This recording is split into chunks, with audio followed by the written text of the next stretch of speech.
create the United States, the founding fathers, they knew all of this stuff, at least the stuff that had happened up to the point where they were alive. And they generally didn't want any melding, any coalescence at all, church or state. And you have them basically saying this, and I want to give you some quotes about this. Washington wrote a letter to the United Baptist Churches of Virginia.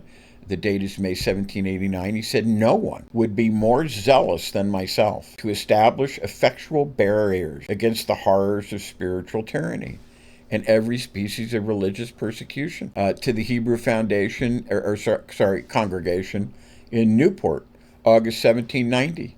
"For happily the government of the United States gives bigotry no sanction, to persecution no assistance." And Jefferson talks about, and this is the one I love, he talks to the Danbury Baptist Association, and this is January 1st, 1802. He talks about building a wall of separation between church and state. And you'll talk to people about this who are religious people, and they think the wall goes only one way. So in other words, the state cannot interfere in religion, but religion going that way, the wall is permeable. So they can interfere with the affairs of state. And this is not what Jefferson thought, and it's not what Washington thought either. He talked about building a wall of separation, absolute separation, not one going one way and one going another, but an absolute wall of separation between church and state. You have Madison saying, "We maintain, therefore, that religion is wholly exempt from civil cognizance," and vice versa. And he warns that even forcing 3 pence in support of religion breaks the principle. He also praises equal and complete liberty among the sects as a cure for religious strife. And in something called the Detached Memoranda that was around 1817 to 1820, he calls for the separation to be strongly guarded, criticizes even the payment of government chaplains and executive religious proclamations as contrary to the pure principle of religious freedom.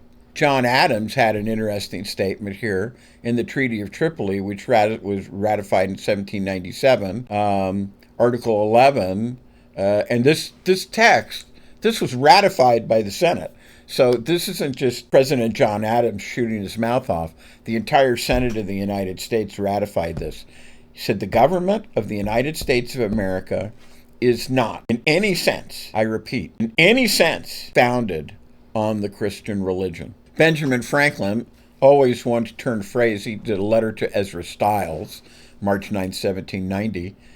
He says the fundamental principles of all sound religion, doing good, useful context for the founders' broad religious liberty, not a church-state, policy letter. James Madison, "Religion flourishes in greater purity without than with the aid of government." So you see, there's this separation, total separation of the church and state. That's his writing. Every new and successful example of perfect separation between ecclesiastical and civil matters is of importance. Benjamin Franklin said, "When religion is good, I conceive that it will support itself, and when it does not support itself, it is a sign of being a bad one." So I could talk at greater length about this, but I'm just going to let this go for now.